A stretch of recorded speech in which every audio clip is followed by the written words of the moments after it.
Сәлем достар. Бүгінгі видеода мен сіздерге ұйқыға арналған масканы қалай тігу керек және оның қандай пайдасы бар екенін айтатын боламын. Міндетті түрде видеоны соңына дейін көріңіздер. Каналға тіркеліп, лайк қойып, қоңырауды басуды ұмытпаңыздар. Онда біз бастаймыз.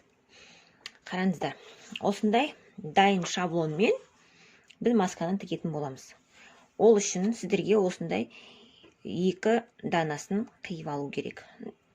Міндетті түрде 2 түрлі емес, өз қалауларыңыз бойынша осылай 2 данасын дайын шаблонмен қиып аласыздар. Міне. Мынау ішкі беті, мынау сыртқы беті, яғни лицевая сторона. Осы бетін дайындап аласыздар. Енді өздеріңіздің бас өлшемдеріңіздің масканың артқы жағына керек жерін өлшеп аласыздар. Басымыздың артқы жағын өлшеп аласыздар. Қанша керек, соны өлшеп алғаннан кейін, мына маскамыздың ішкі жағына осылай қоясыздар.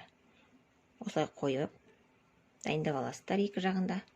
Мына жерде өзінің мынандай белгісі бар, міне көрдіңіздер ме? Осы белгі бойынша мына жерге мен белгілеп алғам. Солай белгілеп аласыздар. Қыстырып қойсаңыздар да болады. Осылай мысалы. Мені екінші жағын мына жерге. Осылай қойып аласыздар.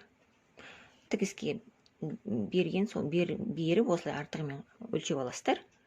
Одан кейін екінші маскамыздың мына лицевая сторонасын ішіне қаратасыздар.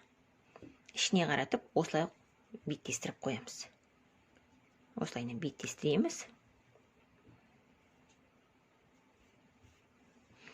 Одан кейін инемен қыстырып аламыз. Қазір мен әдемілеп қойып алайын. Осылай. Енді инемен қадап шығамыз айналдыра. Бұл масканың пайдасы бізге ұшақта ғана емес, ол күнделікті өмірде де бізге пайдасы көп. Өйткені біз ұйықтаған кезде біздің бетімізді жастыққа тиеді. Яғни көз айналасындағы теріге зақым келеді. Бұл маска сол беттің айналасындағы терісін әжімнен және ісіктен қорғайды. Таңертең тұрған кезде беттеріңіз ісіп тұрмау үшін де бір жағынан пайдасы бар. Және де мысалы түнмен жұмыс істейтін адамдар болса, күндіз күннің көзі түсіп алаңдамай ұйықтау үшін жақсы. Адамның көзіне қараңғыда ұйықтаған көзіне пайдалы болады екен. Сондықтан осы масканы пайдаланғандарыңыз дұрыс. Негізі қараңғылықта көзбен ұйықтау керек. Сондықтан осы масканы ұшақта ғана емес, күнделікті өмірде де күнде пайдалансаңыздар болады. Өте пайдалы. Міне осылай айналдырып барлығын қыстырып аласыздар. Міне осылай.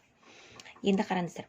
Тіккен кезде, мынаны осылай айналдырып тігеміз ғой, екі жағынан былай айналдырып тігесіздерде, мына жерден осындай кішкене орын қалдырасыздар.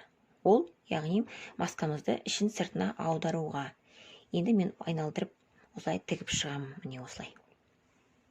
Міне айналдыра тігіп алдық. Енді мына жаңа қалдырған кішкентай орнымыздан осылай масканы сыртына қарай аударамыз.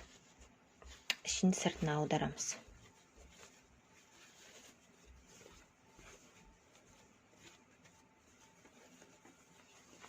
Барлық бұрыш-бұрыштарын жақсылап шығарамыз. Ішін сыртына аударып, қазір маскамызды жақсылап үтіктейміз. Содан кейін мына жерін көрінбейтін тігіспен тіксеңіздер де болады. Не болмаса, осылай сыртынан, осылайынан машинкамен тігіп шықсаңыздар да болады. Міне қараңыздар, осылай ұстап тұрып, әдемілеп машинкамен тіксеңіздер де болады. Не көрінбейтін тігіспен тігуге де болады. Қазір мен сіздерге тігем мына жерін. Содан кейін үтіктеп көрсететін боламын. Міне маскамыз дайын. Қараңыздар. Мына жерін көрінбейтін тігіспен тіктім. Мынаның екі жағында тақсаңыздар болады. Мына жағында, мына жағында. Осындай әдемі масканы тез, оңай, жылдам тігіп алсаңыздар болады. Міндетті түрде каналға тіркеліп лайк қоюды ұмытпаңыздар.